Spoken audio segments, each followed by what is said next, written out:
तो एक तरफ कोरोना महामारी, दूसरी तरफ महंगाई की मार।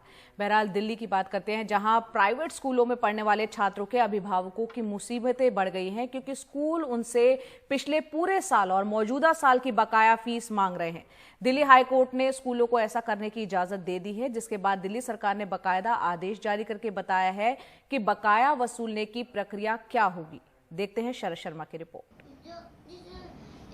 केजी में पढ़ रहे अपने बेटे रियांश को लैपटॉप पर अल्फाबेट सिखा रहे दक्षिण पश्चिमी दिल्ली के नजफगढ़ निवासी दीपक कुमार इन दिनों एक और मशक्कत में लगे हैं।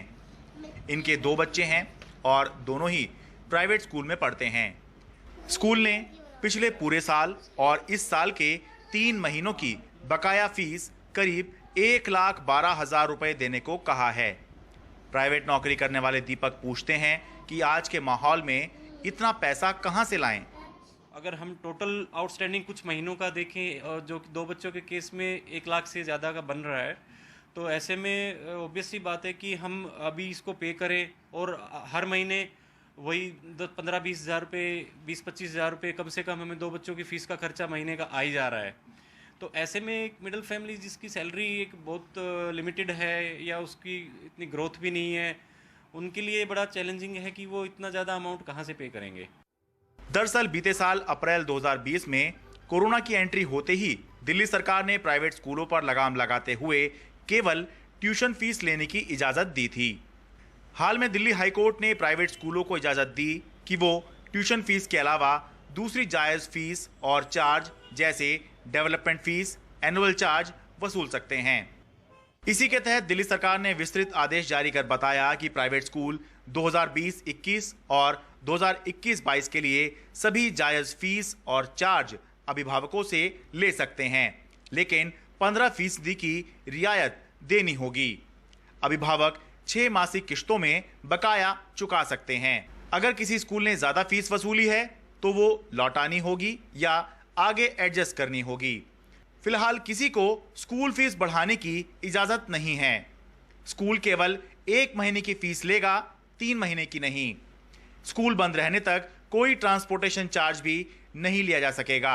स्कूल ने जो चार्ज किया है उसमें से 15% उनको रिफंड करना पड़ेगा या कम करके लेंगे।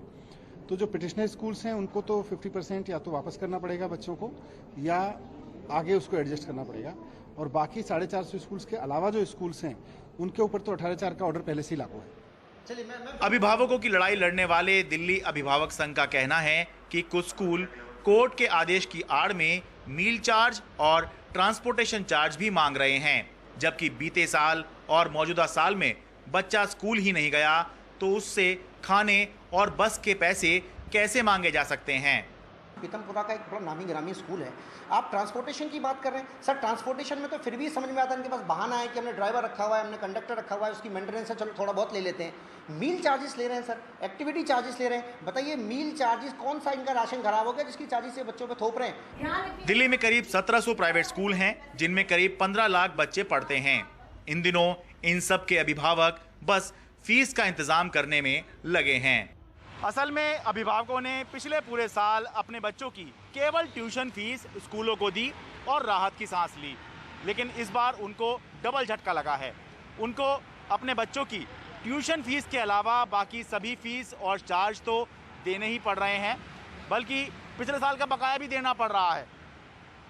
दिल्ली से मैं शरद शर्मा, NDTV इंडिया।